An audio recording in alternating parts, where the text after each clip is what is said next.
Welcome to Red Cedar Elementary School. This is one of my favorite places. This is the atrium, and it used to be all wide open. But when we did a first renovation, sort of, on the media center, we moved all of the books out here. It's a great thing to do because when students pass by, they can ask the media specialist, hey, did that book come in yet? The one that I've been waiting for.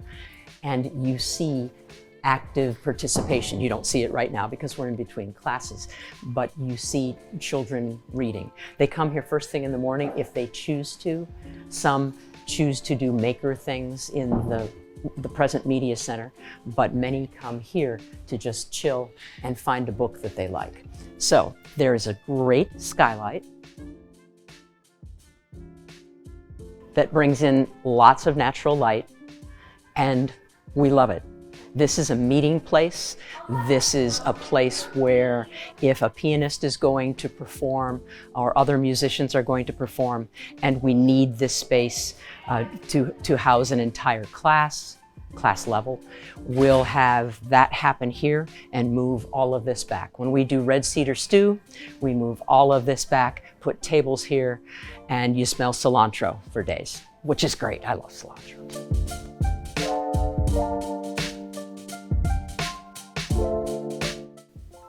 My name is Dr. Kathleen Corley.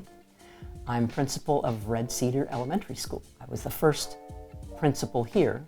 We opened 15 years ago. And before that, I had a different job at district office. And before that, I was the principal at Bluffton Elementary School. And before that, I was principal at the Saltonstall School in Salem, Massachusetts. And before that, my first principalship was at Heritage Elementary School in Lynchburg, Virginia. So I've been at this for a minute. Oh my gosh. I started as a music teacher, and I wanted children to enjoy music as much as I did. And I wanted them to see it as an outlet for all kinds of things, their emotions, their creativity, expression, camaraderie with other musicians. And then after teaching for a while, I noticed that some teachers had problems with students in their classrooms. And since I had my breaks at different times than they did, because I was their break, I could see students and talk with them.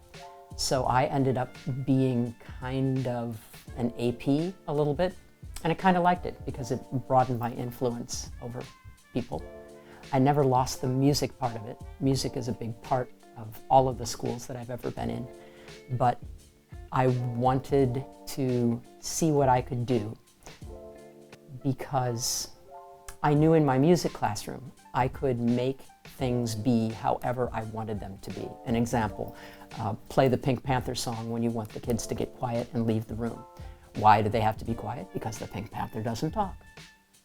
They went along with it, I went along with it. Well, if I could get that to happen in small ways, I thought there were things that I could get to make happen in bigger ways in a school as principal. This is a spectacular community.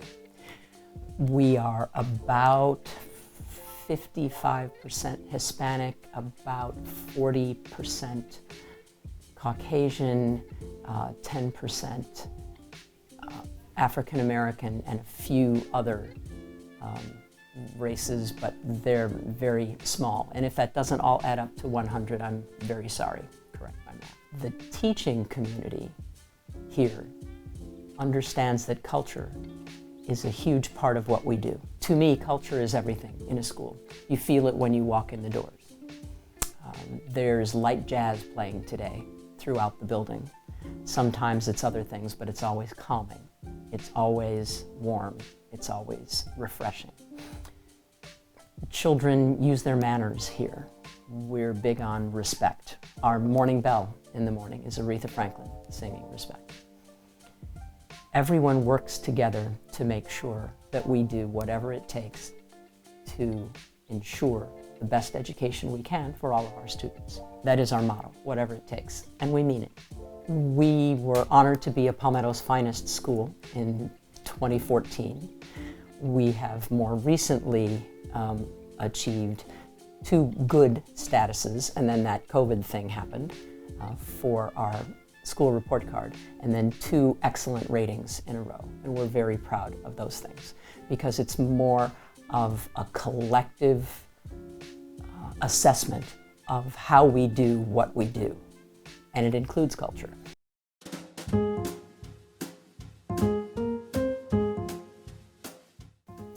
We have been working to devise a makerspace.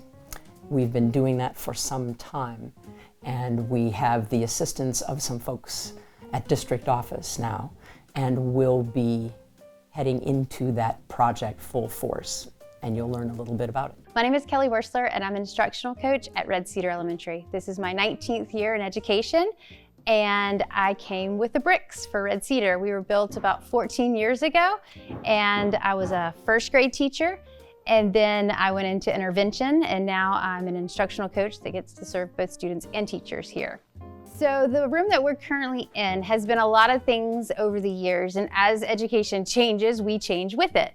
And so we re-envision this room daily, but as a big plan, our vision is to make it more of a space where creativity and students can really drive their learning. And so that is kind of where we're going in the direction. It's not just planned by me. There's a team of people that constantly come in to look at it to say, you know, what do we really need and how can we meet the needs of our students here at Red Cedar to prepare them for the world around them. So looking at and exploring the creativity piece of it, it's where you can bring ideas to life. And it's more of a collaborative workspace where students can then make learning and exploring and then sharing those ideas so others can really see they can bounce off of each other. We're really trying to create students that are not merely consumers, but more creators and makers of their world. We're a project-based school where what that really means is trying to think of really problems that are surrounding us, real world problems, and having students figure out ways to then creatively meet the needs of those problems. So trying to find solutions and to think through authentically how does the learning that we do here at Red Cedar really transfer to the world?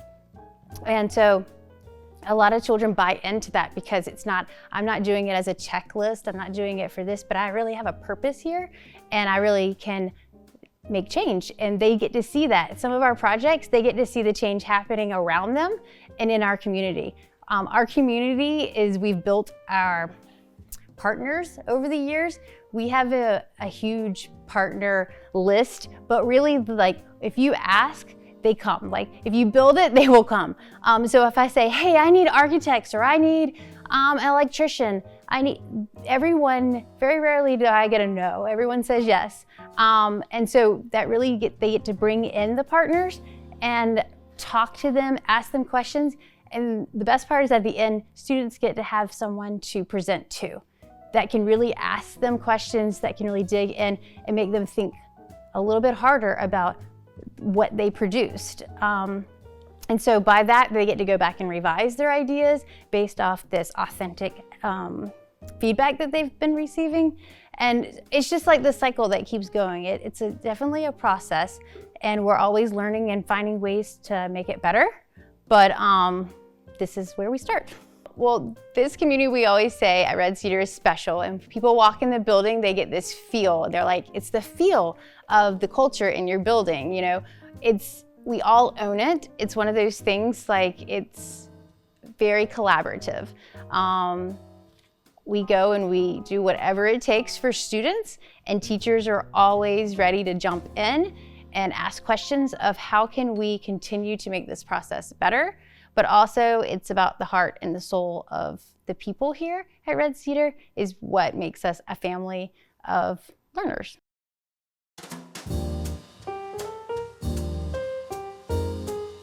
And we've also started purposeful play in our pre-K, kindergarten, and first grade. And we received lots of new things for our students to use. That just happened last Friday. So they are thrilled to see all the new equipment, manipulatives, toys, as they consider them. And you'll see that too. This is the pre-K pod. And the students are on their way in. And what these ladies are doing right over here, they are getting ready for the children to have their lunch, which we do family style for pre-K. The pods are great. There are just 4 rooms in this pod. And then this wide open space. So the things that you would traditionally find in pre-K classrooms, you don't have to duplicate for every classroom. They can be out here instead. So purposeful play, everything we do that has to do with purposeful play, all of that is here. It's also in the classrooms, but when you don't have to duplicate it, it's much better. And to have space, because it seems like when there's more space, there's more creativity. Again, skylights, we love them. So there are 3 of these pods, 1 for pre-K and 2 for kindergarten, first grade. Kindergarten, first grade work in tandem. The kindergarten teacher and the first grade teacher are partners. The kindergartners, and they share an assistant. The kindergartners in this class will move up and into just right next door as an entire class to be first graders together. It's a great way to form bonds and have fewer transitions. And through second grade, third grade, fourth grade, fifth grade, second and third loop and fourth and fifth grade loop, meaning second grade teachers take their children to third grade. I say take them, they don't take them anywhere, they stay in the same class. So we flip-flop second and third, we flip-flop fourth and fifth. The only downside, the fourth and fifth grade teachers cannot bear to see those children go when they move on to middle school. There are lots of tears on the last day because there's so much growing up that happens between the end of third grade and yes, I'm ready for middle school, can't wait to go. Purposeful play is something that we started this year on our journey, and we have 5 kindergarten classes and 4 pre-K classes that are a part of this team that we're learning the different ways that children play and how it can be engaging and to get the most benefit out of our early learners. So play is serious. It's a choice though, so children are getting to choose to learn, and choice is a big part of it. So they go around and they are self-directed, but yet the opportunities are purposefully set there for students to uncover or discover. So some of the things that are important about purposeful play is you'll see students, like I said, choosing and that ownership piece. It also builds strong language for students because teachers and our assistants and administrators and everyone else, they're talking to students while they're learning. They're asking questions. They're going in the direction that the students are going, but really bringing up and leveling up their learning. So you'll see more fine motor skills, more gross motor skills, but also the biggest piece is that social aspect. You know, we've gone through different stages in the last couple years, and we see that students really need to know how to interact. They need to see the modeling. They need to see where, when they need something from someone else, how to really communicate to be able to meet those needs. We have 3 kindergarten classrooms in this pod, and then we have 3 first grade classrooms that get to access this space out here. And we are very excited because on Friday we did a makeover, and the children were really excited when they came in to see all the different centers that are set up here. So we have here, this is our kitchen area, but what it's turning into is the market. So the market is gonna be set up, and through the market, they can do all kind of creative play.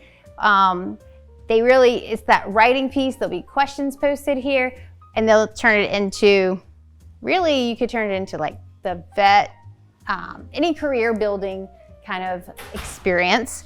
We have our writing station here, which will be more of like the post office where they'll mail letters. It really is authentic. So if students are learning about something and they really feel like they want to create this space, then that's the kind of thing that we do with them. So a lot of this you will see is we set it up on Friday, but they really wanted the students to be a part of the process. So they are talking about ways that they want to improve their space right now. And then they're going to come out here and be a part of that process to finish up those pieces. This is our dress up where they will turn in, and they are allowed to take things and go to other centers. So like if they're building, then they'll probably grab the construction hat maybe and their vest and head that way. There's not a lot of rules as far as cross centers. This will be our STEMs for our littlest learners. We had the makerspace down in the media center, but in this space, this is where we're gonna put all the materials that they can do to build. So earlier this year, Ms. Binkley and I watched their sailboats come to life, or their sail cars, and they got to build the sails, but it was like different material that they got to test out to see who could go down the hallway the fastest. And so that might be where we start with letting them redo some of that, because they know how to do it and they are very excited about it. We have art, creativity, we have water, sand is over there. We've been working with Purposeful Play this year. This is a space that we've had for a long time, but as we've learned more about Purposeful Play and we've really dived into that learning process, we have amplified this space and really added new things. It's exciting for the students to be able to see what new materials we have available to them and to really encourage their discussions with each other, their interactions, their creativity, so that they can take these materials and really kind of use them however they want to. And when we walk around and talk with them, and we'll ask them questions about what they're doing, why they've decided to do that, what materials they could use in addition to what they're using currently. So it's been exciting to see them be able to begin to use those new materials. And just the Purposeful Play process in general has really brought new life back to our classrooms. We're able to focus on the academic skills that they need, but also really put a focus on the social and emotional skills that we've been working on. So this is like our blocks and construction area, where we have lots of new blocks, lots of new materials like cars and ramps, construction vehicles, also animals, people, so that not only can they build with the blocks, but they can create scenes and spaces, use the road carpet to have their cars on, and just kind of almost build a town, really get creative on building all sorts of different things in this space. So that's exciting for them. And then over here we have a reading center that's really comfortable and cozy for them to be able to read. There's a puppet theater so that they can put on their own shows for each other, with some space for them to sit and watch. So that kind of gets them acting out some of the stories that we've been using in the classroom. This will be a little bit of a makerspace where we can change this out seasonally so that they can have different themed activities that they can create.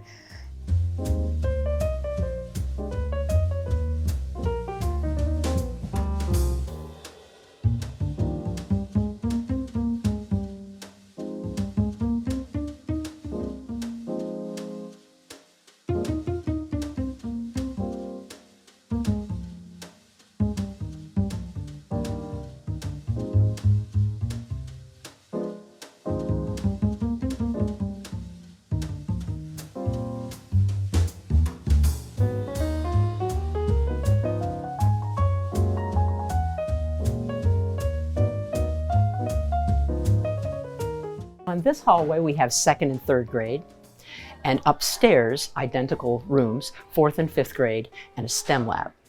So after the pod experience, then students come to a more regular experience this way. And the rooms are just as they ought to be, spacious, not as spacious as pre-K, K, and 1, but they get the job done. And it's a great building. It serves us really well. The best teachers are the ones who know their students, who know the curriculum, and know how to reach them.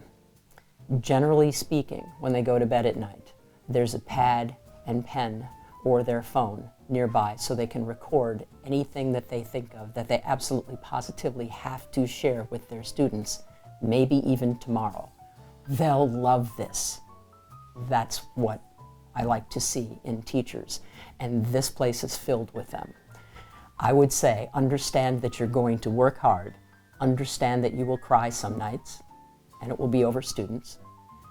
Not behavior so much, but circumstances.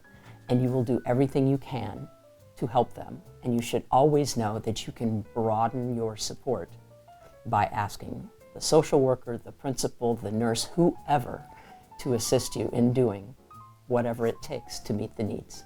Everything is new.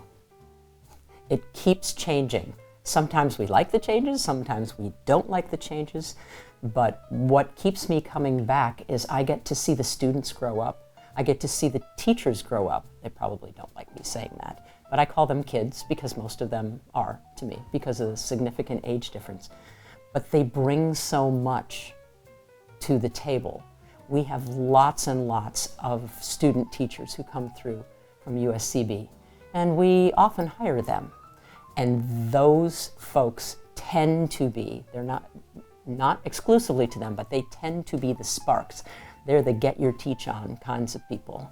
That's relatively new to me, last 4 or 5 years. I'm sure it's been around longer, but it worked its way here, and I'm glad that it did. So it's another piece of enthusiasm, a reason to come to school. I believe that every child should have a reason to come to school every day. The simplest, smallest thing, whatever is going to get them here. That's why we have 14 clubs. That's why we have all sorts of surprises, as much as we can.